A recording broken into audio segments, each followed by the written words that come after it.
He is our NBC Tehran bureau chief, and we know the shot is going in and out, but we will do our best to get through this. So, Ali, I have to say, 600 candidates filed. We know some of the big names. I went through with them. Explain this process and how soon we'll know when the Ayatollah weighs in and decides who actually gets to run for president.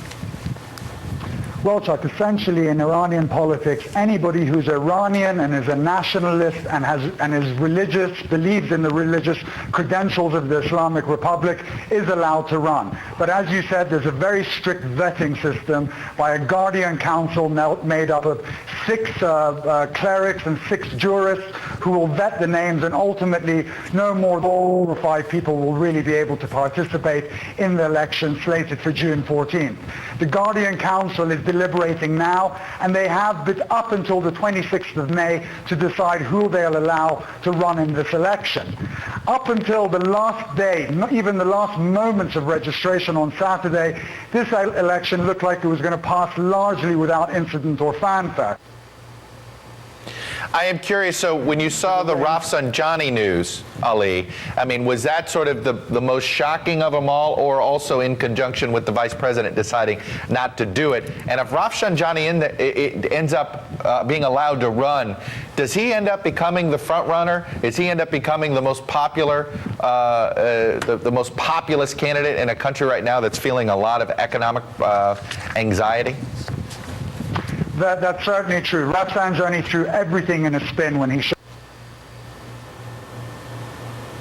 Nobody was really to show up for the registration, but he did. He's a stalwart of a regime. He's the great political survivor in Iran. Amongst Iranian circles, he's known as the man for all seasons.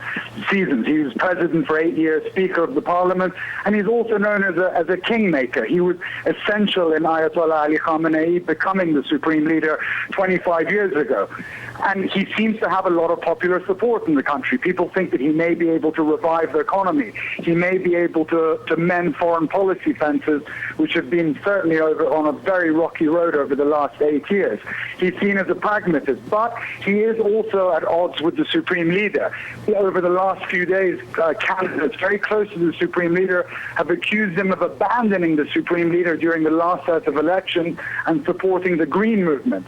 So there's a lot to play here. It'll be unlikely that he'll be disqualified from the election, but he's certainly the big name in these elections, and he's taken away a lot of the steam from the supreme leader's candidates.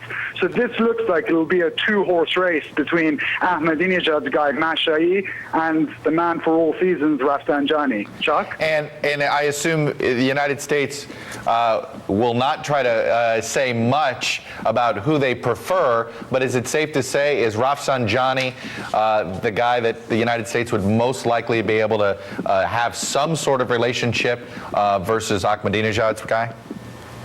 I think so. I mean, I think Velayati, who's the supreme leader's guy, would also have been an option. You know, he was a man that was educated at Johns Hopkins. He speaks English. He's very calm. He's very pragmatic. But so is Rafsanjani. The big thing with Rafsanjani, he's seen as an economist, somebody that can revive the economy, can do deals with the West, can possibly get rid of these sanctions.